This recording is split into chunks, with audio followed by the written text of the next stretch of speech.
जिज्ञासु मित्रों, बहुत बहुत अभिनंदन है आप सभी का दिव्य सृजन में। प्रत्येक दिवस की भांति आज भी हम यहाँ पर लाइव चर्चा का यह कार्यक्रम शुरू कर रहे हैं, प्रारंभ कर रहे हैं। और आज का जो विषय है, बुद्धि का विनाश। जी हाँ, बुद्धि का विनाश। क्या अर्थ है बुद्धि के विनाश का? वैसे बुद्धि का विनाश कब होता है? जब बुद्धि अपना कार्य करना बंद कर दे या अपने कार्य क्षमता को खो दे, तो हम उस अवस्था के लिए बुद्धि का विनाश कह सकते हैं। लेकिन बुद्धि सम हो जाती है, समाधि में समत्व बुद्धि प्राप्त हो जाती है, उसे हम विनाश नहीं कहते हैं, वह विनाश की अवस्था नहीं है। यद्यपि बुद्धि उस समय भी काम करना बंद करती है, समाधि की अवस्था में भी काम करना बंद करती है, लेकिन वह सम हो जाने के कारण, लेकिन जब कोई बुद्धि किसी एक ही गुण को समर्पित हो जाए, अर्थात तमोगुनी हो जाए पूर्णतः, तो उसका विनाश हो सकता है। तो विनाश, बुद्धि का विनाश होने से जीव का विनाश होता है। बुद्धि पतन को प्राप्त हो जाती है और जीव की गति भी पतन को प्राप्त हो जाती है। वह नीच योनियों को प्राप्त हो सकता है क्योंकि बुद्धि पतन को प्राप्त हो चुकी, बुद्धि सम्मोहित हो चुकी है, भ्रम में आ चुकी है, घोर सम्मोहन में बुद्धि पड़ चुकी है। और ऐसा सम्मोहन होने के कारण बुद्धि का विनाश ही माना जाता है। ऐसी बुद्धि स्थित प्रज्ञता से बहुत दूर, ऐसी बुद्धि सर्वदा अशांत, सर्वदा भयभीत, ऐसी बुद्धि रहती है। तो बुद्धि का विनाश कब होता है? पिछले व्याख्यान में कल के वीडियो में हमने सुना कि रस बुद्धि होती है। एक रस बुद्धि क्या है? बाहर से विषयों का त्याग करना, निराहारस्य, बाहर से विषयों के प्रति निराहारी हो जाना, बाहर से विषयों का त्याग कर देना, बाहर से विषयों का त्याग कर देना। और बाहर से विषयों का त्याग कर देने से ऐसा नहीं है कि विषय हट जाते हैं, विषय रस बुद्धि में रहते हैं, तो उसको रस बुद्धि कहते हैं। भले ही बाहर से विषयों का त्याग हो गया है, लेकिन बुद्धि में उस विषयों का रस विद्यमान है। और विद्यमान रहने से यह संभव है कि एक दिन वह विषय इंद्रियों के सहारे बलात् बुद्धि का हरण करेंगे, मन का हरण कर लेंगे, अंतःकरण का हरण कर लेंगे। ऐसा समझिए, मन बुद्धि चित्त अहंकार, इन चारों का ही हरण कर लेंगे। मन का निश्चय रूप से हरण हो जाएगा, बुद्धि का निश्चय रूप से हरण हो जाएगा। यदि रस बुद्धि है तो, यदि रस बुद्धि है, रस बुद्धि कहने का तात्पर्य कि बुद्धि में अभी भी विषयों का रस विद्यमान है, तो कोई ब्रह्मचर्य, कोई वैराग्य सफल नहीं होने वाला। बाहर से चाहे जितना भी व्यक्ति संयम रखे, त्याग रखे, कोई फर्क नहीं पड़ने वाला। अंततः उसे असफलता मिलने की ही संभावना है। इसीलिए बुद्धि रस बुद्धि होती है। अब आगे बुद्धि के विनाश के विषय में समझाया जा रहा है। तो भगवान श्री कृष्ण अर्जुन से क्या कहते हैं? ध्यायतो विषयान पुंसः संगस्तेषुपजायते, संगात संजायते कामः, कामात् क्रोधो अभिजायते, क्रोधाद् भवति सम्मोहः, सम्मोहात् स्मृति विभ्रमः, स्मृति भ्रंशात् बुद्धिनाशो, बुद्धिनाशात् प्रणश्यति। विषयों का चिंतन करने वाले मनुष्य की कामना से लगने पर क्रोध पैदा होता है। क्रोध होने पर सम्मोह मूल भाव हो जाता है। जी हां, बुद्धि सम्मोहित हो जाती है क्रोध में। विषयों से, विषयों का चिंतन करने से, विध्यायतो विषयान पुंसा, विषयों का ध्यान होने से, विषयों के प्रति चिंतन होने से संगस्तेष उपजायते, संग उत्पन्न होता है। संगात संजायते काम, कामात क्रोधो अभिजायते। कामना से बाधा लगने पर क्रोध पैदा होता है और क्रोध पैदा होने पर सम्मोह, सम्मोह उन विषयों की आसक्ति पैदा हो जाती है, मूढ़ भाव हो जाता है। सम्मोह से स्मृति भ्रष्ट हो जाती है, सम्मोहन हो जाएगा क्रोध से, और सम्मोहन होने से स्मृति विभ्रमा, स्मृति भ्रष्ट हो जाती है, और स्मृति भ्रंशात बुद्धिनाशो, स्मृति के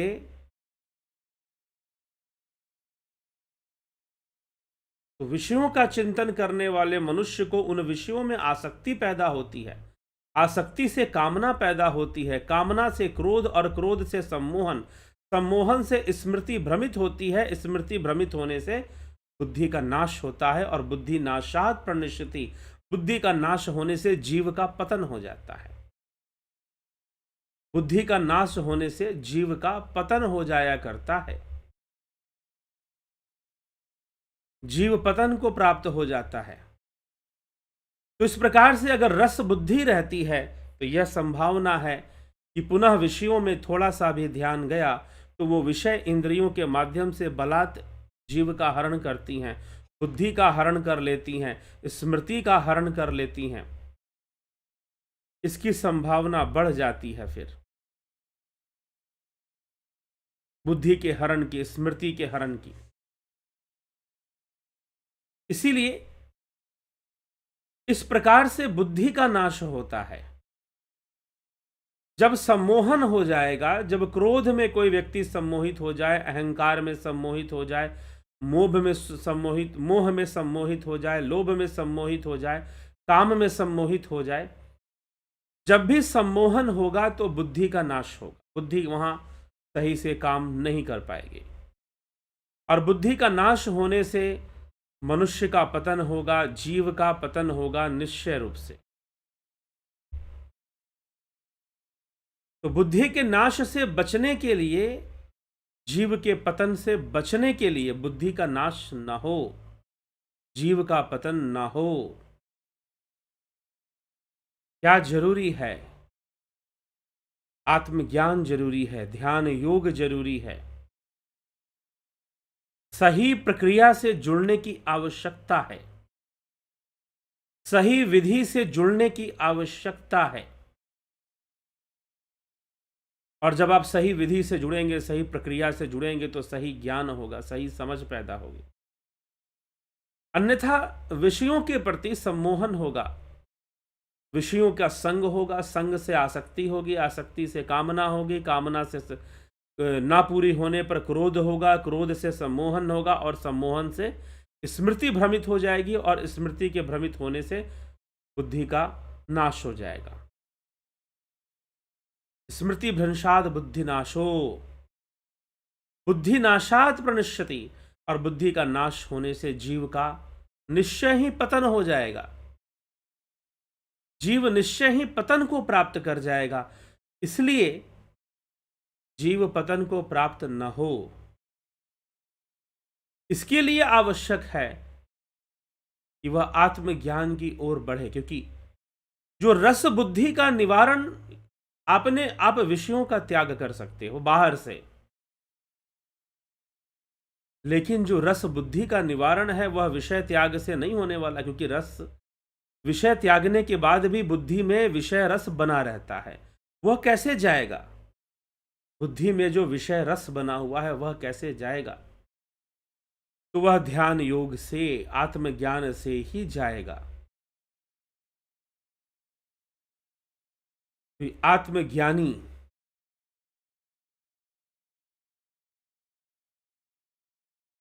साधक ही इस विषय को समझ सकता है और इसका लाभ उठा सकता है। बुद्धि नाश कहने का क्या अर्थ है? बुद्धि नाशात प्रणश्यति क्यों होता है? क्योंकि सम्मोहन हो जाता है, बुद्धि सम्मोहित हो जाती है और सम्मोहन में स्मृति भ्रम हो जाता है। स्मृति भ्रम होने से बुद्धि का नाश होता है और बुद्धि का नाश होने से बुद्धि नाशात प्रणश्यति, जीव का विनाश होता है, जिसकी बुद्धि है उसका विनाश हो जाता है। तो यह प्रक्रिया चलती है, यह सिस्टम यहां पर चलता है। तो हमें अगर अपने आप को बचाना है, स्वयं की रक्षा करना है, स्वयं के कर्मों की रक्षा करनी है, स्वयं के ध्यान की रक्षा करनी है, योग की रक्षा करनी है, तो हमें योग मार्ग पर चलना पड़ेगा और इस विषय को बेहतर तरीके से समझना पड़ेगा, नहीं तो बुद्धि का नाश होगा। एक बार नहीं, बार बार होगा और उसके साथ जीव का भी नाश हो जाएगा। इसीलिए इस जीव के नाश की जो अवस्था है उससे मुक्त होना पड़ेगा, उससे परे जाना ही पड़ेगा, दूसरा कोई विकल्प नहीं है। इसलिए योगी को चाहिए कि वह विषय रस से मुक्ति हेतु आत्मज्ञान की ओर आगे बढ़े, आत्म साक्षात्कार, परमात्म साक्षात्कार की ओर आगे बढ़े और परमात्म साक्षात्कार प्राप्त कर कर अपने बुद्धि की रक्षा करे, अपने ज्ञान की रक्षा करे और साथ ही साथ समाज के लिए भी बेहतर कर पाए। तो इस तरह से यह प्रक्रिया चलती है, बुद्धि नाश की प्रक्रिया, बुद्धि के विनाश की प्रक्रिया। तो जब जब हम विषयों के प्रति सम्मोहित होते हैं और जब जब हम ऐसी कामना करते हैं, ऐसा क्रोध करते हैं, तो निश्चय ही उसका बुरा परिणाम भुगतना पड़ता है लोगों को। इसलिए सम्मोहन से बचना चाहिए, बायसनेस से बचना चाहिए। किसी एक ही विचारधारा में हम सोचे तो बाकी विचारधाराओं के बारे में सोचना ही बंद कर दे, ऐसा नहीं होना चाहिए। विचार चलते रहना चाहिए।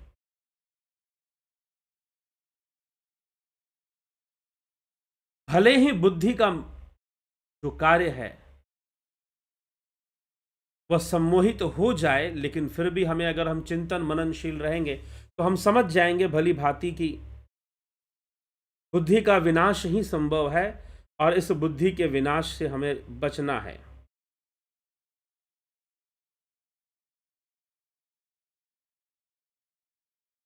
ठीक है, तो यह हमें इस विषय को, बुद्धि का विनाश क्यों हो रहा है, इस विषय को गहराई से समझने की आवश्यकता है। क्योंकि रस बुद्धि विद्यमान है, बुद्धि में विषय रस विद्यमान है और बुद्धि में विषय रस विद्यमान होने के कारण, बुद्धि में विषय रस विद्यमान होने के कारण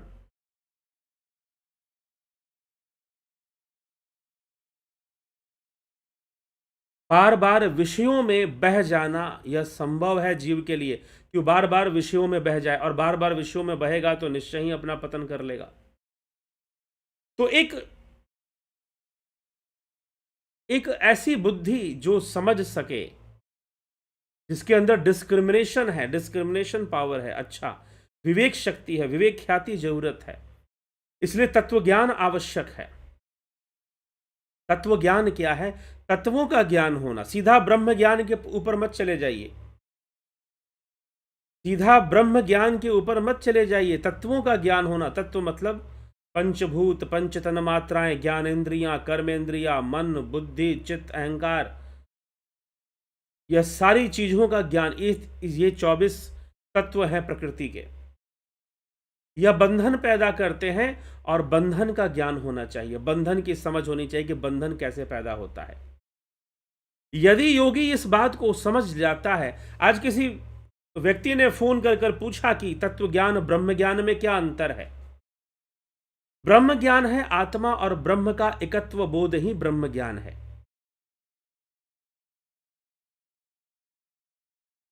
ब्रह्म और आत्मा का एकत्व बोध ही ब्रह्म ज्ञान है।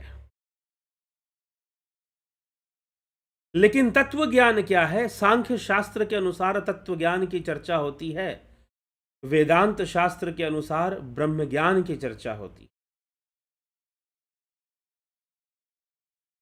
तो सांख्य शास्त्र के अनुसार तत्व ज्ञान मतलब प्रकृति के 7 और 23 तत्व हुआ करते हैं, 24 तत्व बनते हैं। उनका ज्ञान, उनकी समझ होना भी, अगर आप योग मार्ग पर आगे बढ़ना चाहते हैं, यदि आप, एक रेस होती है हडल रेस, जिसमें कि दौड़ने वाले को बहुत सारे हडल्स, रुकावटें रास्ते में दी जाती हैं। अगर उसे रुकावटों की अच्छी समझ है, पता है कि कौन सी रुकावट कैसी है, तो निश्चय ही वह रेस जीत जाएगा। नहीं तो बीच में ही रेस हार जाएगा, टूट जाएगा, बिखर जाएगा, और हो सकता है उसे गहरी चोट लग जाए। वैसे ही जो हडल्स हैं, जो बंधन देने वाले तत्व हैं, उनको भी जानना आवश्यक है। तो जब आप तत्व ज्ञान की ओर बढ़ते हो, तो इन सभी तत्वों को जानते हो, जो सांख्य शास्त्र में 24 तत्व प्रकृति के बताए गए हैं। प्रकृति के 7 और 23 तत्व होते हैं। 23 तत्व कौन कौन से? पंच ज्ञानेन्द्रिय, पंच कर्मेंद्रिय, पंचभूत, पंच तन्मात्राएं, 20 हो गए। बुद्धि, अहंकार और मन, यह 3 मिलाकर 23। प्रकृति 24वां तत्व और 25वां तत्व है पुरुष। तो जो बंधन पैदा करने वाली चीजें हैं, बंधन कौन पैदा कर रहा है? इंद्रियां बंधन पैदा कर रही हैं। तन्मात्राएं जो विषय रूप हैं, वह बंधन पैदा कर रहे हैं, और पंचभूत भी बंधन पैदा कर रहे हैं। मन भी बंधन पैदा कर रहा है, अहंकार भी बंधन पैदा कर रहा है, बुद्धि भी बंधन पैदा कर रही है। तो जो बांधने वाले तत्व हैं, उनका ज्ञान होना जरूरी है। और तत्व ज्ञान तभी कहा जाएगा जब तत्वों का सही सही ज्ञान हो। तो ब्रह्म ज्ञान जरूरी है कि तत्व ज्ञान ज्यादा आवश्यक है? तो तत्व ज्ञान ही आवश्यक है। आपको पता हो कि बंधन कैसे बनता है, जिस बंधन से मुक्त होकर आप कैवल्य की प्राप्ति करना चाहते हैं, समाधि की प्राप्ति करना चाहते हैं, वह बंधन कैसे निर्मित होता है? तन्मात्राओं के माध्यम से, इंद्रियों के माध्यम से, अहंकार के माध्यम से। योग सूत्र में भी महर्षि पतंजलि इसी विषय को स्पष्ट करते हैं कि बंधन कैसे पैदा होता है। विवेक चूड़ामणि में आदि गुरु शंकराचार्य बंधन को समझाते हैं कि बंधन कैसे पैदा हो जाता है, कौन कौन से बंधन है। जी हाँ, इन 23 तत्वों से बंधन होता है, प्रकृति के 23 तत्वों से बंधन होता है। तो यह जो बंधन है, निश्चय ही पतन करने वाला है। यह जो बंधन है, निश्चय ही विनाश की ओर ले जाने वाला है। यदि इस बंधन को ना समझा गया, यदि योगी, मान लीजिए कि एक वैरागी है, एक ब्रह्मचारी है, उसके गुरु ने कहा कि बेटा ब्रह्मचर्य का पालन करो, किसी स्त्री के नजदीक मत जाना, किसी नारी के नजदीक मत जाना, दूरी बनाकर रखना, ब्रह्मचर्य का पालन करो। लेकिन अगर बाहर से ब्रह्मचर्य हो रहा है, बाहर से तथाकथित ब्रह्मचर्य, वास्तव में जो ब्रह्मचर्य नहीं है, परिभाषा पर भी सही नहीं बैठता है, तो तथाकथित जो ब्रह्मचर्य है, अगर उसका पालन हो रहा है, बाहर से हो रहा है, तो बाहर से होने के कारण अगर भीतर से नहीं हो रहा, तो अंदर में विषय रस बुद्धि रहेगी, रस बुद्धि विद्यमान रहेगी, और वो रस मांगेगी। और जिस दिन यह विषय और यह तन्मात्राएं और इंद्रियां मिलकर हावी हो जाएंगी, तो इस बुद्धि का भी नाश कर देंगी, इस बुद्धि का भी फिर नाश कर देंगी। इसीलिए बुद्धि को विनाश से बचाना यह तभी संभव है जब हम ध्यान योग की ओर आगे बढ़े। क्योंकि यह क्यों ध्यान योग की ओर आगे बढ़ना अनिवार्य हो जाता है? वह इसलिए हो जाता है क्योंकि जो रस बुद्धि है, उसका अंत आत्मज्ञान से ही संभव है, और ध्यान योग आत्मज्ञान का साधन है, परम ज्ञान का साधन है।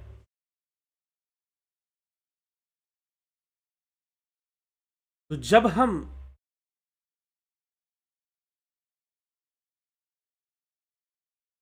जब रस बुद्धि रहेगी तो बाहर के विषयों को त्यागना मिथ्या आचरण के समान ही रहेगा। अगर रस बुद्धि विद्यमान है तो बाहरी समस्याओं का त्याग या बाहरी आचरण का जो त्याग है वह अधूरा ही है, मिथ्या आचरण ही है। क्योंकि रस बुद्धि, विषय रस तो बुद्धि में विद्यमान है और आप बाहर से त्याग कर रहे हो, बाहर से त्याग करने में लगे हो, तो यह बहुत ही भ्रामक स्थिति है। यह बहुत ही भ्रामक स्थिति है।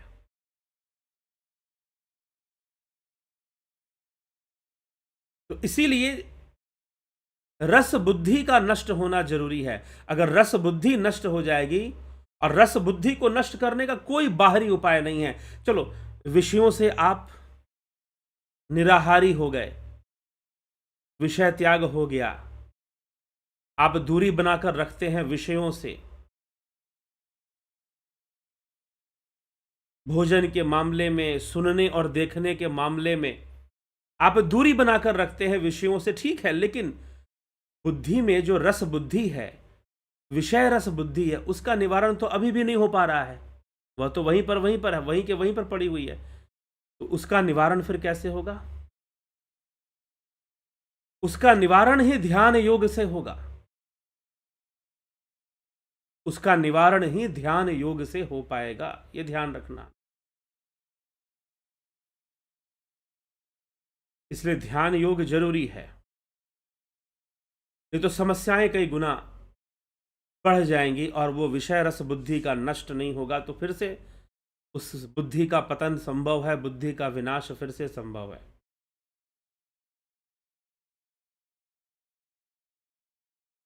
तो इन सभी विषयों को हमें सही तरीके से ग्रहण करना चाहिए, समझना चाहिए। बाहर से मात्र त्याग कर देने से नहीं होगा। अब जब तक विषय रस बुद्धि का निवारण नहीं होगा, और विषय रस बुद्धि का निवारण मात्र ध्यान योग से, दूसरा कोई उपाय नहीं है। क्योंकि बाहर से जो त्याग करना था वो आपने पहले ही कर लिया। अब तो विषय रस बुद्धि है, इस रस बुद्धि का निवारण होना चाहिए। और रस बुद्धि का निवारण मात्र आध्यात्मिक उन्नति से संभव है, ध्यान योग से संभव है, ध्यान योग की गहराई में उतरने से संभव है, अन्यथा संभव नहीं है। तो यह सब हमें विशेष रूप से समझ लेना चाहिए, विशेष रूप से जान लेना चाहिए, अन्यथा हम अपना ही अहित कर लेते हैं इन सब विषयों में। तो अगर रस बुद्धि विद्यमान है, और रस बुद्धि विद्यमान होने से ध्यायतो विषयान पुंस संगस्ते उपजायते संगात संजायते काम कामादो क्रोधो अभिजायते क्रोधात् भवति सम्मोह सम्मोहात् स्मृति विभ्रम स्मृति भ्रंशात् बुद्धिनाशो बुद्धिनाशात् प्रणश्यति। बुद्धि का विनाश होगा और निश्चय ही जीव का भी विनाश संभव हो पाएगा। तो यह हमें जरूर विवेक से विचार करना चाहिए इस विषय में, तभी कोई निर्णय लेना चाहिए। इसी प्रकार यदि बुद्धि का विनाश नहीं हुआ, राग द्वेष युक्तस्तु विषयानिंद्रिय शरण आत्मवश्येर विधेयात्मा प्रसाद मदिगच्छति। परंतु वशीभूत अंतःकरण वाला योगी राग द्वेष से रहित अपने वश में की हुई इंद्रियों के द्वारा, अपने वश में की हुई इंद्रियों के द्वारा विषयों का सेवन करता हुआ अंतःकरण की निर्मलता को प्राप्त हो जाता है। निर्मलता प्राप्त होने से साधक के सामने संपूर्ण दुखों का नाश हो जाता है। अब इस विषय को, यह बहुत गहरा विषय भगवान कृष्ण यहां पे समझा रहे हैं, तो इसको निश्चय ही हम कल समझने का इस विषय को लेते हैं। कल समझेंगे कि आखिर में ये कौन सी अवस्था का वर्णन कर रहे हैं कि विषयों का सेवन करता हुआ भी, अगर, कहने का तात्पर्य है, अगर रस बुद्धि का नाश हो गया, और रस बुद्धि का नाश का कोई उपाय नहीं है, मात्र आत्मज्ञान की ओर आगे बढ़ो, ध्यान योग की ओर आगे बढ़ो। जब ध्यान योग की ओर आगे बढ़ोगे, आत्मज्ञान की ओर आगे बढ़ोगे, तो निश्चय ही आत्मज्ञान की ओर आगे बढ़ने से, ध्यान योग की ओर आगे बढ़ने से आपकी रस बुद्धि का विनाश हो जाएगा। और रस बुद्धि का विनाश होने से विषयों का सेवन करने पर भी कोई दोष नहीं लगेगा। विषयों का सेवन करने पर भी कोई दोष लगने वाला फिर नहीं है, ऐसा समझना चाहिए। तो विषयों का दोष ना लगे, विषय सेवन करने पर भी विषयों का दोष ना लगे, यह बड़ी ऊंची अवस्था है। इसलिए श्रीमद् भगवत गीता बहुत सूक्ष्मता से बहुत बड़े बड़े रहस्यों को प्रकट करता है। एक स्थिर बुद्धि योगी कैसा होता है, स्थित प्रज्ञ योगी कैसा होता है, भगवान श्री कृष्ण अर्जुन को समझाने में रत हैं।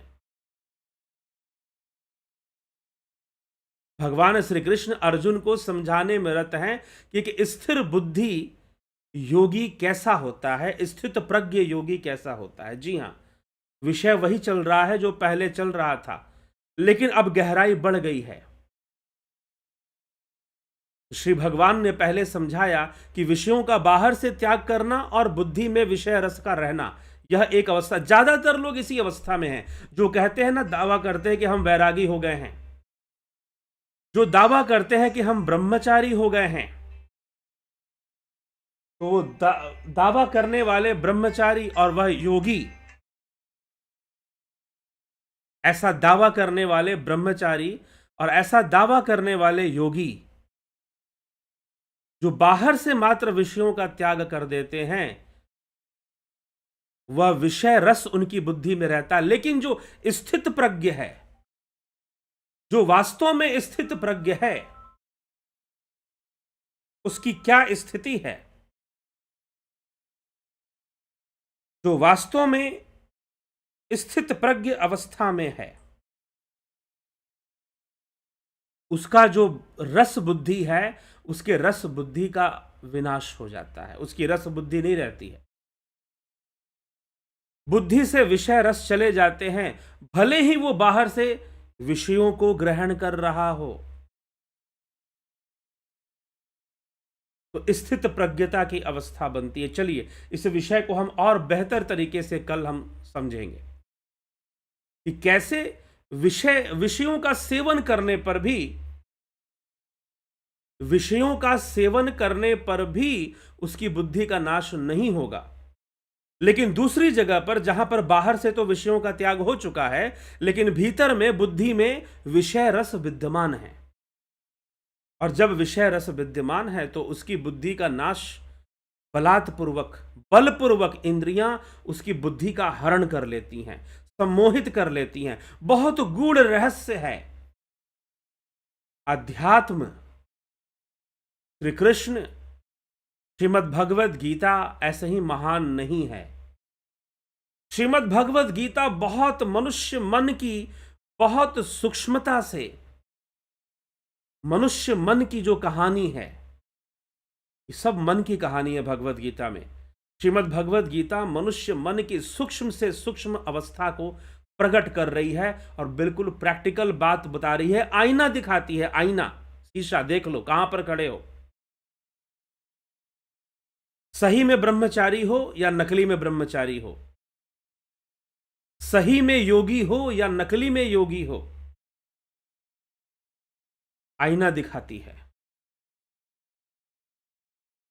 इसीलिए श्रीमद् भगवत गीता को कभी औपचारिक मत बना दीजिए। लेकिन लोगों ने सबसे ज्यादा औपचारिक ग्रंथ इसी को बनाकर रखा है। बस औपचारिकता बस कभी पाठ कर लेंगे, औपचारिकता बस थोड़ा सा पढ़ लेंगे, और कुछ लोग तो अपनी मन मर्जी का श्लोक निकालकर बस अपनी मन मर्जी से उसका अर्थ निकालकर सुनाते रहेंगे। कभी उसकी गहराई में उतरने की कोशिश नहीं करेंगे कि भगवान ने ब्रह्मचारी किसको बोला है, मिथ्याचारी किसको बोला है, स्थित प्रज्ञ किसको बोला है, चंचल बुद्धि क्या है, रस बुद्धि क्या है, स्थिर बुद्धि क्या है। तो आईना दिखाने वाला यह ग्रंथ है जो हमें आईना दिखा देता है कि देखो तुम कहां पर खड़े हो, चेक कर लो कि तुमने बाहर से विषयों का त्याग किया है और विषय रस बुद्धि में बना हुआ है। एक ये अवस्था है, और एक योगी की अवस्था है, स्थिर बुद्धि योगी की, स्थित प्रज्ञ योगी की अवस्था है कि वो बाहर से विषयों को सेवन भी करता है, ग्रहण भी करता है, लेकिन फिर भी उसका बुद्धि रस नहीं है। रस बुद्धि का विनाश हो चुका है, रस बुद्धि नष्ट हो चुकी है। तो उसे कोई दोष भी नहीं लगता अगर वो विषयों को ग्रहण करता है तो भी। अब यह सब कोई बाहर का विषय नहीं है, भीतर में हमें खुद समझना है कि हमें कैसा बनना है। बाहर से दिखावे के लिए बनना है या भीतर से बनना है, नहीं तो बाहर भीतर दोनों से हम वैरागी हो तो और अच्छी बात। लेकिन ज्यादातर ऐसा देखा जाता है कि बाहर से व्यर्थ का त्याग का प्रदर्शन करने वाले अपने बुद्धि में विषय रस को ढोते रहते हैं, विषय रस को लेकर घूमते रहते हैं। ज्यादातर यही समस्या सामने आती है। इसलिए हमें इस पर विचार करना है और इस पर विचार कर कर हमें चलना है। ठीक है, चलिए आगे बढ़ते हैं। एके त्यागी जी, बहुत बहुत अभिनंदन है। इसलिए जिज्ञासुओं, ध्यान योग से विषय रस का नाश हो जाता है। ध्यान योग से विषय रस का नाश हो जाता है और विषय रस का नाश होने से विषयों के प्रति अनासक्ति हो जाती है और विषयों का मिलना ना मिलना महत्व नहीं रखता। मिल गया तो ठीक, ना मिला तो ठीक।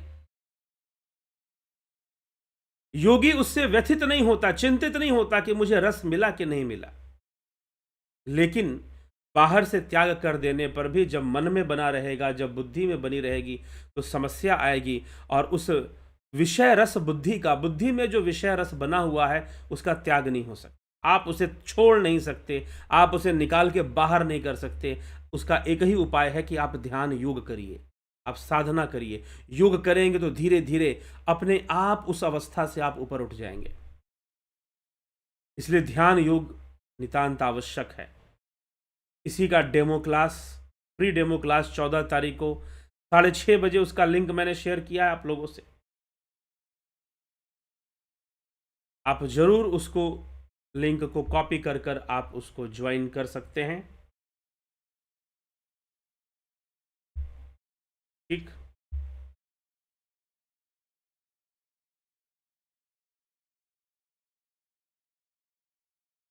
14 दिसंबर को फ्री डेमो क्लास ध्यान योग का होगा।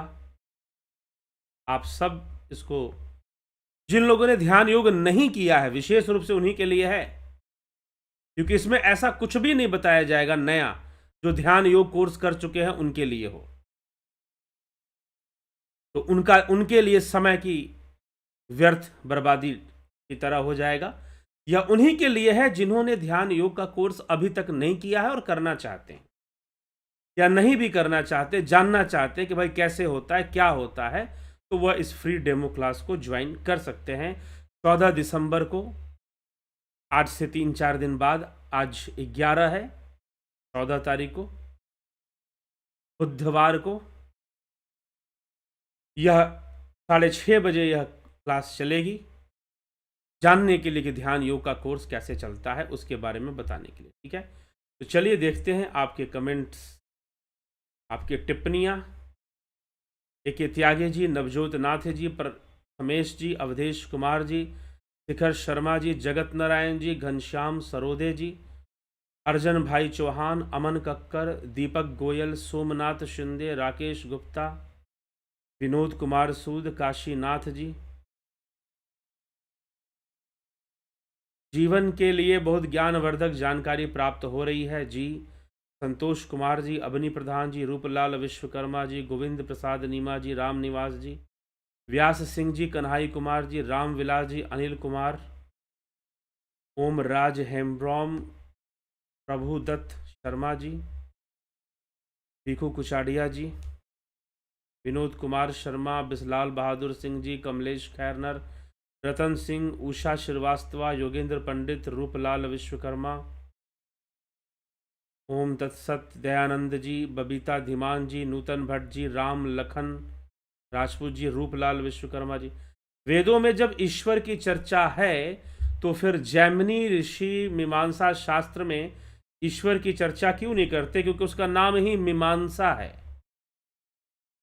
उसका नाम ही मीमांसा है कि हम मीमांसा करके लिखेंगे, हम निचोड़ निकालेंगे। मीमांसा का मतलब किसी विषय पर गहन चिंतन करना। तो यदि वेदों का अध्ययन किया जाए तो वेद कर्म की प्रधानता बताते हैं।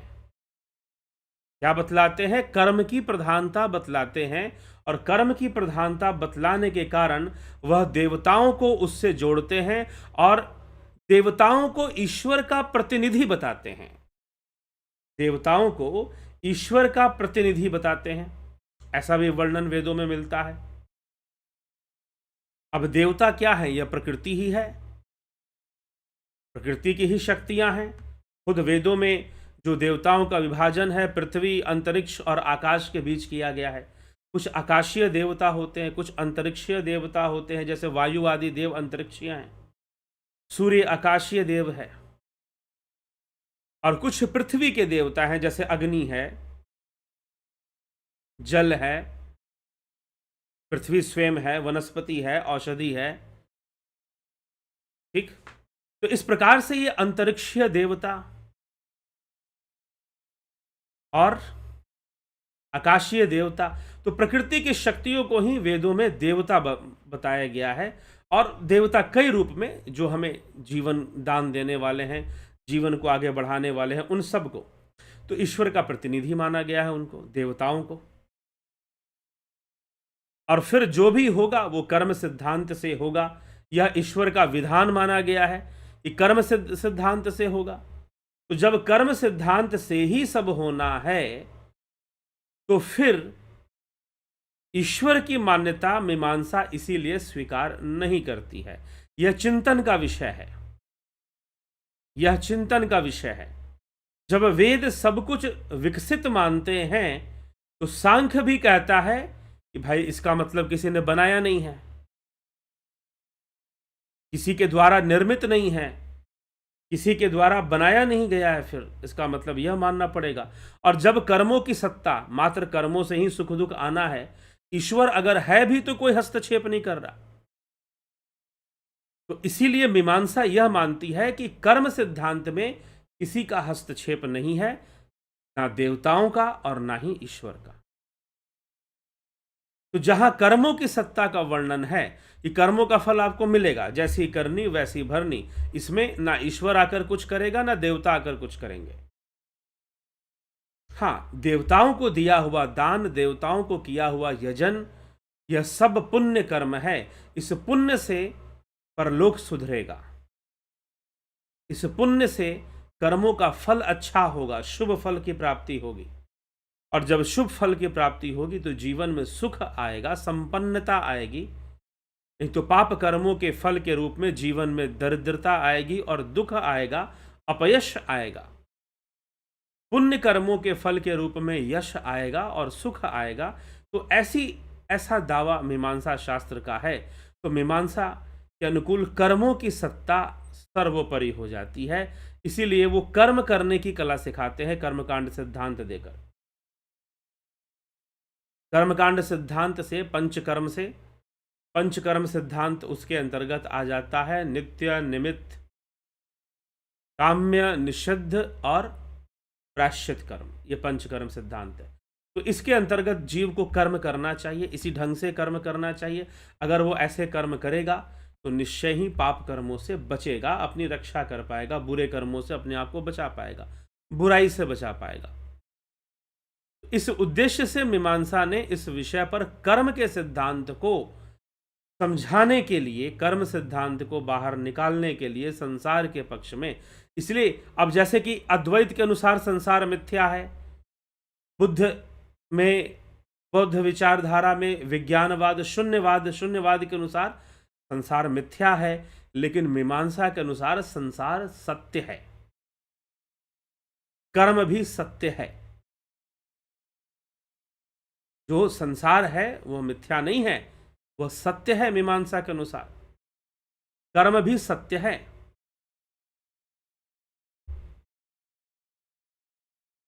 इसीलिए सुख दुख तो भोगना पड़ेगा। और जी हां, जब तक आप इस व्यवहारिकता में है, संसार की व्यवहारिकता में, तब तक तो सत्य ही है, तब तक तो सत्य ही है, ऐसा समझना चाहिए। तो निश्चय ही यह सब सत्य है। मीमांसा के अनुकूल ये बातें, इसलिए मीमांसा व्यवहारिक स्तर पे बात करता है, ना कि पारमार्थिक स्तर पे। अद्वैत जो है वो पारमार्थिक स्तर पे बात करता है। ये तीन सत्ताएं आदि गुरु शंकर, मीमांसा को तीन सत्ता एक्सप्लेन करने की जरूरत नहीं है, लेकिन आदि गुरु शंकराचार्य कर रहे हैं क्योंकि वो ऊपर की बात कर रहे हैं। जो जमीन पर है उसे बताने की जरूरत नहीं कि पहाड़ की चोटी पर क्या है, वह जमीन की हकीकत बताएगा। लेकिन जो पहाड़ की चोटी पर है वह जमीन की हकीकत भी बताएगा, पहाड़ की बीच की हकीकत भी बताएगा, और वो पहाड़ की चोटी की भी हकीकत बताएगा कि वो चढ़ चुका है।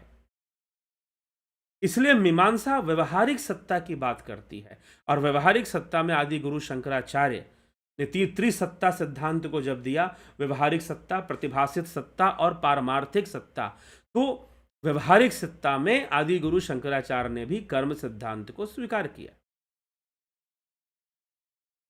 कर्म सिद्धांत को ही सत्य माना, संसार को ही सत्य माना। तो व्यवहारिक सत्ता में यह संसार सर्वदा सत्य है, लेकिन पारमार्थिक सत्ता में संसार सत्य नहीं है। पारमार्थिक सत्ता में यह संसार जो है फिर सत्य नहीं होता है। ठीक, तो वहां ब्रह्म की बात आ जाती है, प्रतिभासित में ईश्वर की बात आ जाती है, व्यवहारिक में भी लोग ईश्वर की बात करते हैं। लेकिन जहां कर्म की महानता हो जाएगी, जहां कर्म को ही सबसे ऊपर बता दिया जाएगा, वहां ईश्वर का क्या काम। और सबसे बड़ी बात यह है कि इसका प्रमाण मीमांसा शास्त्र दे रही है, ऐसा नहीं है, श्रीमद् भगवद गीता दे रही है। श्रीमद् भगवद गीता में श्री कृष्ण कहते हैं कि कर्म, कर्म फल और कर्ता, इन तीनों का संयोग मैं नहीं करता। ना तो मैं कर्ता को प्रेरित करता हूं, ना मैं कर्म करवाता हूं, और ना ही मैं कर्मों का फल देता हूं। यह सब प्रकृति की निश्चित प्रक्रिया है, काल चक्र के अंतर्गत आता है कि आप कर्म करेंगे, कर्मों का फल भी आपको मिलेगा, और किसी खास समय पर आप कर्ता बनेंगे तो कर्म करेंगे और कर्मों का फल भी मिलेगा। ये सारी व्यवस्था प्रकृति के द्वारा सुनिश्चित की जाती है। श्रीमद् भगवद गीता इस विषय को मानती। इसीलिए मीमांसा शास्त्र कर्म सिद्धांत में या संसार में हमें जो सुख और दुख प्राप्त होता है, उन सभी विषयों में श्रीमद् भगवद गीता ईश्वर की मान्यता, जो श्रीमद् भगवद गीता में यह जो बात है कि सब कुछ प्रकृति द्वारा होता है, मीमांसा इसी विचारधारा को स्वीकार करती। इसीलिए वह ईश्वरीय सत्ता की पुष्टि करना आवश्यक नहीं समझती। मीमांसा शास्त्र के लिए, मीमांसकों के लिए, मीमांसा विद्वानों के लिए इस बात का महत्व नहीं है कि ईश्वर को की पुष्टि की जाए, या ईश्वर को जाना जाए, या ईश्वर को समझा जाए, क्योंकि सब कुछ आपके कर्मों से होना है। तो आप अच्छे ढंग से कर्म करना सीखिए, और अच्छे ढंग से कर्म करना सिखाने के लिए ही कर्म सिद्धांत दिया गया, पंच कर्म सिद्धांत दिया गया, जिसके अंदर एक नित्य कर्म, कुछ नित्य कर्म आपको करना चाहिए, जिससे कि आपकी शारीरिक और मानसिक शुद्धता बनी रहे। निमित्त कर्म दिया गया, लक्ष्य बनाकर किसी विशेष दिन पर, जैसे मकर संक्रांति आदि त्योहार आते हैं, उसमें कुछ विशेष दान पुण्य किए जाते हैं, यज्ञ हवन किए जाते हैं, तो वह नवरात्रि आदि में हम यज्ञ हवन करते हैं। तो यह जो भी हम यज्ञ कर रहे हैं, हवन कर रहे हैं, तो ये सारी क्रियाएं जो की जाती हैं यज्ञ आदि, तो उन सब में यह निमित्त कर्म के अंतर्गत ये सारे आएंगे। ठीक है, यह निमित्त कर्म के अंतर्गत आएंगे। तो यह कर्म कांड सिद्धांत है। निमित्त कर्म होगा, फिर काम्य कर्म, कामनाओं के वशीभूत आप काम्य कर्म कर सकते हैं। लेकिन संभव है कि काम्य कर्म करते समय आपसे कुछ गलती हो जाए, आपसे निषिद्ध कर्म हो जाए, और अगर निषिद्ध कर्म होता है आपसे, तो आपको उसका प्रायश्चित करना चाहिए। तो पांचवें प्रकार का कर्म सिद्धांत है प्रायश्चित। भाई अगर बुरे कर्म हुए हैं तो प्रायश्चित कर लो उसका। ठीक है, तो इस संपूर्ण कर्म विधान में मीमांसा आचार्य जैमिनी ऋषि को नहीं लगता है कि ईश्वर को यहां पर मानना बहुत जरूरी है। जी नहीं, कर्मों के प्रति सजग होना जरूरी है, कर्मों के प्रति सचेत होना जरूरी है। कर्म सिद्धांत को अच्छे से समझकर बढ़िया, अच्छे, पुण्य वर्धक कर्म करने की आवश्यकता है। तो वो करने पर मीमांसा का जोर है और उसी से आपका जीवन सुख शांति। ये भगवान कृष्ण भी कहते हैं कि अगर योगी भी अपने योग का विकास तभी कर पाएगा जब उसका पुण्य अर्जित होगा। पाप अर्जित होगा तो पाप का फल भोगते हुए उसका योग भंग होगा, बार बार योग भ्रष्ट बनेगा वो। इसीलिए पुण्य का अर्जन अनिवार्य हो जाता है, फिर पुण्य को कमाना जरूरी हो जाता है। फिर अगर पुण्य अर्जित ना हुआ तो फिर सब व्यर्थ। इसीलिए जैमिनी ऋषि को नहीं लगता या मीमांसा आचार्य को नहीं लगता कि किसी ईश्वर की चर्चा हमें करनी चाहिए या किसी ईश्वर को मानने की आवश्यकता है, बल्कि कर्म को ही केंद्र बनाकर, जीवन का केंद्र अगर हम कर्म को ही बना लें तो यह पुरुषार्थवादी विचारधारा है, भाग्यवादी कम है। जी हाँ, कर्म फल में विश्वास करते थोड़ा सा भाग्यवादी भी हो। भाग्यवादी हम नहीं कहेंगे, कर्मफलवादी। भाई प्रारब्ध तो तुमको भोगना है ना, प्रारब्ध तुम्हारे भाग्य के रूप में ही तो आ रहा है, और कैसे आ रहा है? प्रारब्ध तो भोगना ही पड़ेगा। प्रारब्ध से भागकर कहाँ जाओगे? तो प्रारब्ध तुम्हारे कर्म के रूप में आ ही रहा है, भाग्य के रूप में आ ही रहा है, तो वो सब भी कर्मों से ही निर्मित है। इसीलिए श्रेष्ठ कर्म करो, श्रेष्ठ कर्म करो। तो यह विषय हमें समझना चाहिए। ठीक है, चलिए। गंभीर शाह जी, राकेश मराठे जी, उदय शंकर जी, 6:30 बजे सुबह या शाम को जी, 6:30 PM लिखा हुआ है, देखिए। ठीक, 6:30 to 7:30 PM साफ लिखा हुआ है। 6:30 PM ऊपर भी लिखा हुआ है। तो PM सुबह तो होगा नहीं, शाम को ही होगा। कुंभाराम जी, मिस्टर ASR, सांख्य वाली वीडियो में यह सवाल पुरुष और प्रकृति के संसर्ग से परमात्मा इस ब्रह्मांड के अस्तित्व को क्यों भोगता है और प्रकृति के साथ संसर्ग की क्या आवश्यकता हुई जिससे यह ब्रह्मांड अस्तित्व में है। सांख्य वाली वीडियो सही से सुने तो उसमें बताया गया है संसर्ग का क्या अर्थ है, किस प्रकार का संसर्ग है। मात्र प्रभावित होता है। श्रीमद् भगवद गीता के श्लोक से भी वहां पर बताया गया है कि भगवान कहते हैं कि मेरे सकाश से पृथ्वी, सकाशित होना, ना कि संसर्गित होना। यहां संसर्ग का कोई और अर्थ नहीं है। परमात्मा जो पुरुष तत्व है वो अपनी जगह पर है, वो कुछ भी नहीं कर रहा, वो किसी प्रकार का संसर्ग भी नहीं कर रहा। जैसे बिजली कुछ भी नहीं कर रही है। बिजली ना आपको टीवी चला के दे रही है, बिजली ना पंखा घुमाती है, बिजली ना बिजली कुछ भी नहीं करता है। अंदर जो सिस्टम बना हुआ है वो बिजली के एनर्जी को यूज करके करता है। तो पुरुष के सकाश को प्रकृति इस्तेमाल करती है, बस इतना ही होता है। पुरुष के सकाश से प्रकृति अपना विकास करती है, बस यही प्रक्रिया चलती है। यही सांख्य दर्शन समझाता है। अगर आपने फिलॉसफी कोर्स किया है, ज्वाइन किया है, तो उसमें सांख्य दर्शन के ऊपर जो वीडियो है उसमें साफ साफ स्पष्ट बताया गया है कि वास्तव में किसी प्रकार का संसर्ग भी नहीं होता। पुरुष कुछ करता ही नहीं है, जब वो निष्क्रिय है तो कैसा संसर्ग। बस प्रकृति उसके सकाश का प्रयोग करती है, बस इतना ही है।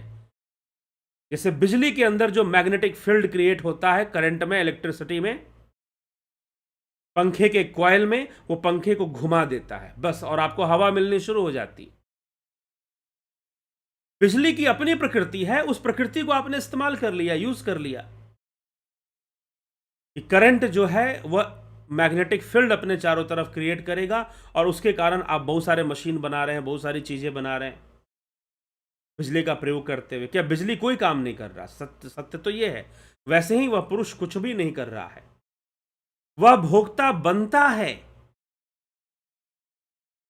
जब प्रकृति उसका प्रयोग करती है तो वो भोक्ता बनता है। प्रकृति के अंदर ही वो देखता है हर चीज को।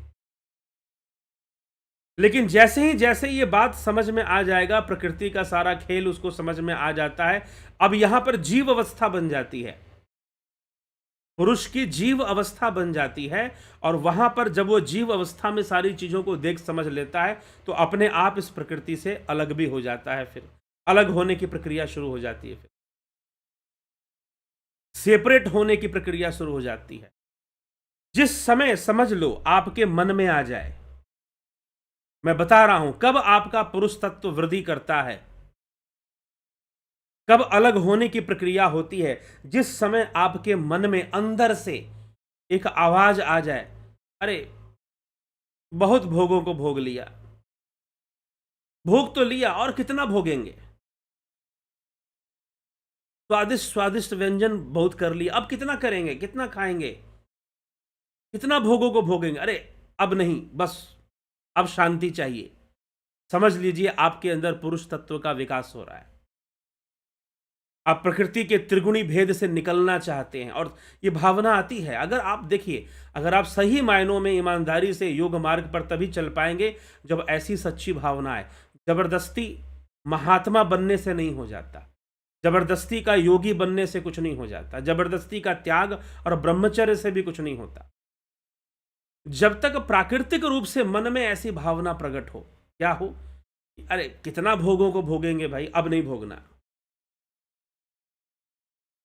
ठीक है, जैसे भगवान राम के अंदर योग वासिष्ठ में कथा आती है कि श्री रामचंद्र जी के अंदर अपने आप ऐसा वैराग्य होता है कि मुझे अब इस संसार में परिवार में क्या लेना देना, सब तो जान लिया मैंने, अब क्या लेना देना।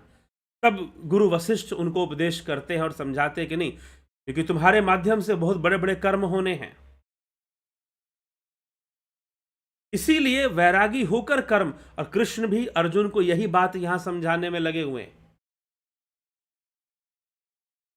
कि विषय रस का त्याग कर कर विषयों का सेवन करो, लेकिन विषयों का त्याग कर कर विषय रस रखोगे तो बहुत खतरनाक है, बहुत गलत बात है, वही मिथ्या आचरण है।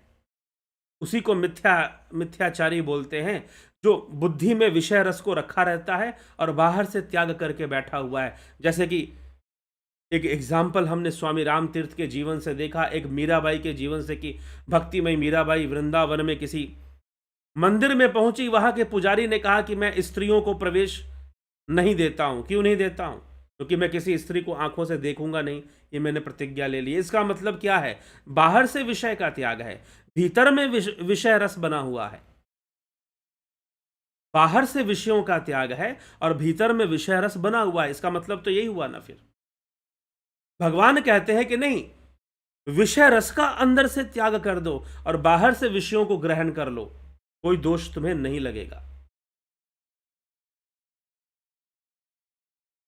ठीक, तो जब एक प्राकृतिक इच्छा जागृत होती है कि मुझे भोगों से अब लेना देना नहीं है, स्वाभाविक रूप से जब मन में आ जाता, अरे अब शांत होते हैं,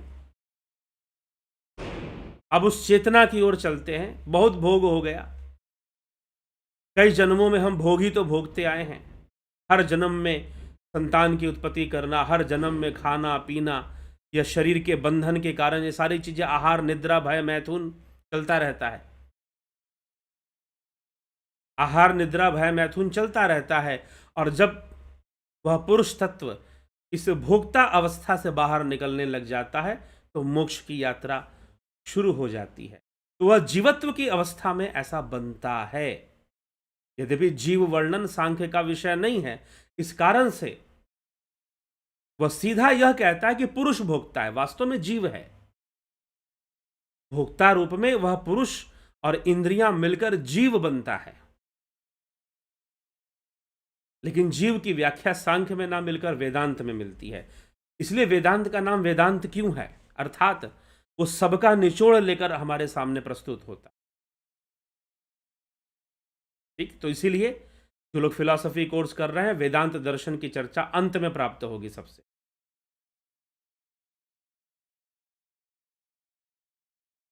ठीक, चलिए, तो यह हमें समझना है। Spiritual with scientific proof, Bimla Shah ji, Rajesh bhai Makwana जी, बलवंत सिंह गोहिल, जलाराम राय का कॉन्टैक्ट सहाय।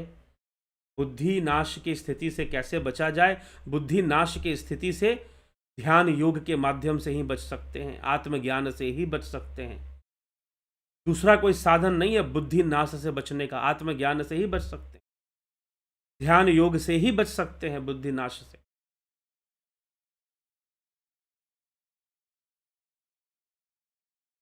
ठीक। और जब बुद्धि नाश से बच जाएंगे, जब बुद्धि नाश से बच जाएंगे, तो फिर क्या होगा? तो विषयों को ग्रहण करने से, बुद्धि नाश से तभी बचेंगे जब बुद्धि रस का विनाश होगा। बुद्धि में जो विषय रस विद्यमान है ना, वो खत्म होना चाहिए। बाहर से विषयों का त्याग कर दिया, लेकिन अगर बुद्धि में विषय रस है तो कोई लाभ नहीं है, वो खत्म हो जाएगा। और बाहर से विषयों का ग्रहण भी हो तो भी विनाश को प्राप्त नहीं होगा जी, यह समझना है। ठीक। तो क्या मोक्ष के बाद प्रकृति दोबारा पुरुष को माया जगत में नहीं फंसा सकती? क्या कि पुरुष कोई व्यक्ति नहीं है महाराज। आपने सांख्य नहीं सुना है एएसआर जी। पुरुष कोई गिनती वाला नहीं है कि वो ये व्यक्ति है या वो व्यक्ति है ना। पुरुष तो चेतना है।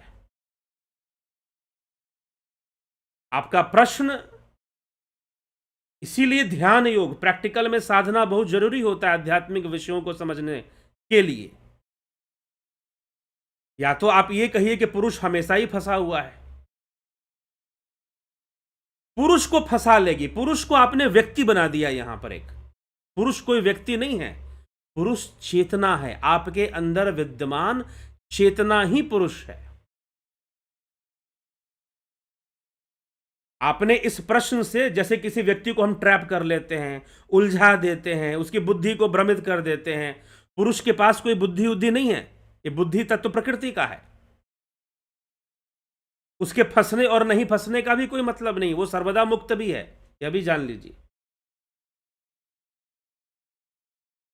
ये सारी चीजें एक भ्रम जाल में हो रही हैं। इसीलिए क्यों कहा तुलसीदास जी क्या कहते हैं, जो सपने सिर काटे कोई बिन जागे दुख दूर न हो। संपूर्ण दुख संसार का स्वप्न के मानिंद है। जब स्वप्न में दुख मिलता है तो वो स्वप्न नहीं होता, वो सत्य होता है। स्वप्न तब बनता है जब नींद से जग जाते हो। वैसे ही सोए हुए हो और इस संसार में दुख भोग रहे हो, इस निद्रा से जगोगे तो पता चलेगा संसार में भी कोई दुख नहीं था। तो पता चलेगा संसार में भी कोई दुख नहीं था। जैसे स्वप्न से जग गए तो स्वप्न का दुख नष्ट हो गया, वैसे ही जगोगे इस संसार से, इस माया रूपी निद्रा से, तो पता चलेगा मैं शुद्ध चेतना हूं, मुझे कोई दुख नहीं है, मैं शुद्ध चेतना हूं, मुझे कोई दुख नहीं है। फिर यह समझ में आएगा।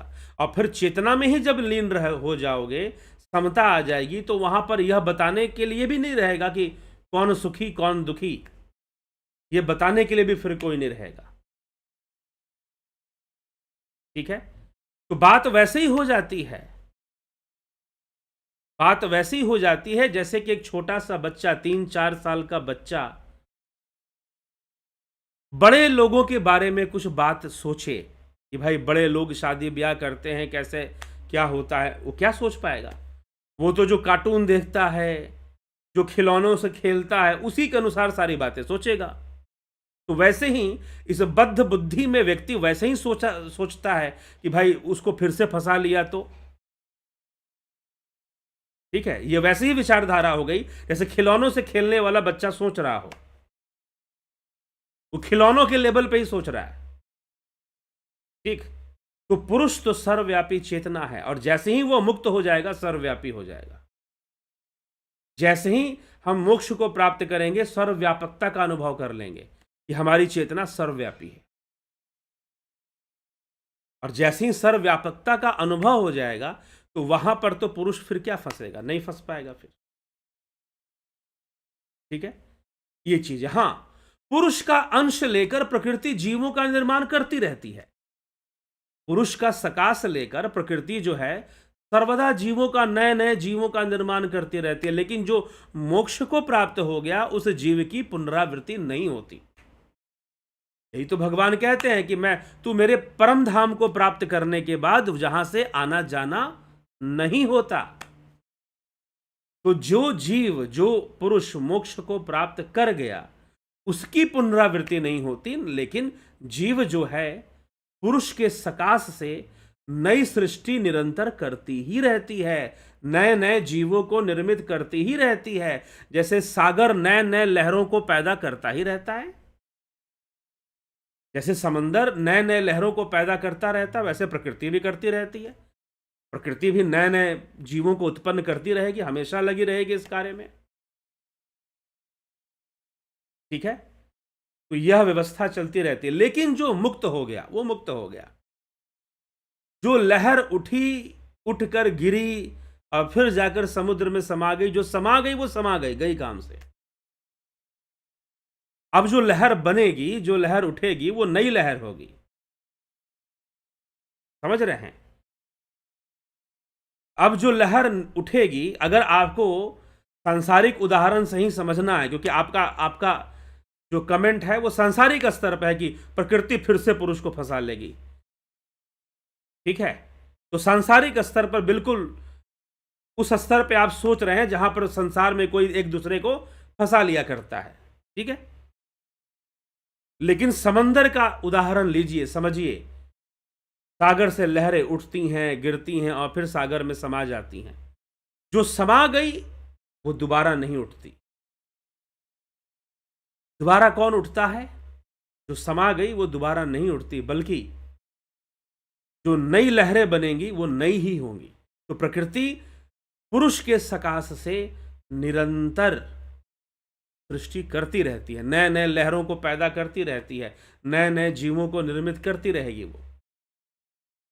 और वो जीव फिर बाद में मोक्ष को भी प्राप्त करेंगे, अपने मूल स्वरूप में भी आ जाएंगे। तो इस तरह से ये प्रक्रिया आगे बढ़ती है। ठीक है, चलिए। तो बुद्धि नाश की स्थिति से बचने के लिए ध्यान योग जरूरी है, साधना जरूरी है। और ध्यान योग का कोर्स जो है 20 दिसंबर से शुरू हो रहा है।